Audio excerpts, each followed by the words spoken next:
मैत्रिणींनो, तुम्ही खूप प्रकारचं सूप खाल्लं असेल, पण हे असं कंदमुळाचं सूप कधी खाल्लंय का? तर हा कंदमुळा आहे. खूप कमी प्रमाणात लोकं कंदमुळाचे सूप खातात, पण आम्ही मात्र याचं सूप वेळोवेळी असं करून खातो अधेमध्ये. तर माती खूप असते ह्याला जमिनीत असल्यामुळं स्वच्छ धुवून घ्यायचं आणि हा जाडसर लेयर असतो, तो काढून घ्यायचा असा. सोबत साल सुद्धा निघून जाते, पण काही हरकत नाही. अशा प्रकारे स्वच्छ करून धुवून घ्यायचं आणि कापून घ्यायचं. आता हे थोडंसं करकरीत आणि गुळगुळीत असतं, म्हणजे बुळबुळीत. तर याच्या भाजीसुद्धा खूप छान होते, याचं सारसुद्धा खूप छान होतं आणि याचं सूपसुद्धा खूप छान होतं. किंवा हे असंच उकडून मीठ घालून खाल्लं तरीसुद्धा चालतं. खूप पौष्टिक असं हे फळ आठवड्यातून एकदा तरी खावं. तर कंदमुळा चिरून झालाय आपला. आता याच्यामध्ये 2 ग्लास पाणी घालूया. 2 ग्लास पाणी घालायचं आणि हलके-हलके मसाले घालायचे.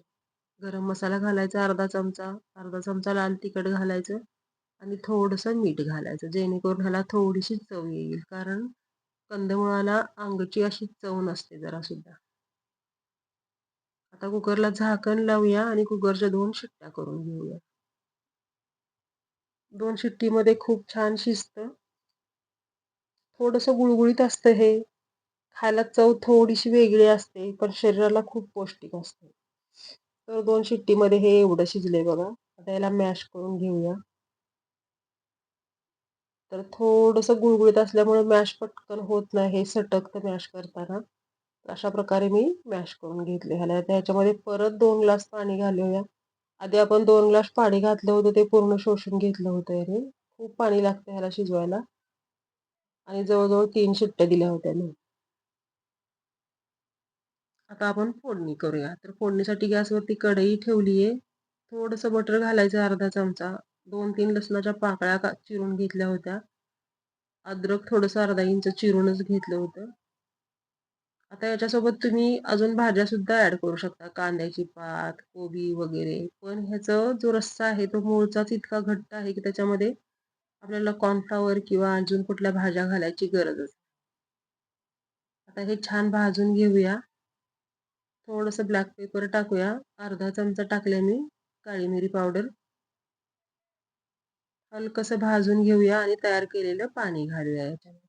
आता तुम्हाला जर फक्त पाणी घालायचं असेल, तर फक्त पाणी घाला आणि मॅश केलेलं जे तळाशी राहिलेलं असतं कंदमूळ, त्याची तुम्ही छान भाजीसुद्धा करू शकता कांदा, टोमॅटो घालून. पण मी ते सर्व सूपमध्येच घातलेलं आहे. हे बघा अशा प्रकारे. एकदम बारीक मॅश नाही केलं तरी चालेल. थोडेसे कण मोठे राहिले तरी चालतील. खूप छान लागतात सूप पिताना. त्याला एक छानशी उकळी आणूया आणि नंतर आपण घालणार आहोत त्याच्यामध्ये कोथिंबीर. आणि अशा प्रकारे आपलं हेल्दी रानमेव्याचं सूप तयार झालेलं आहे. सूपाला आता उकळी आली आहे.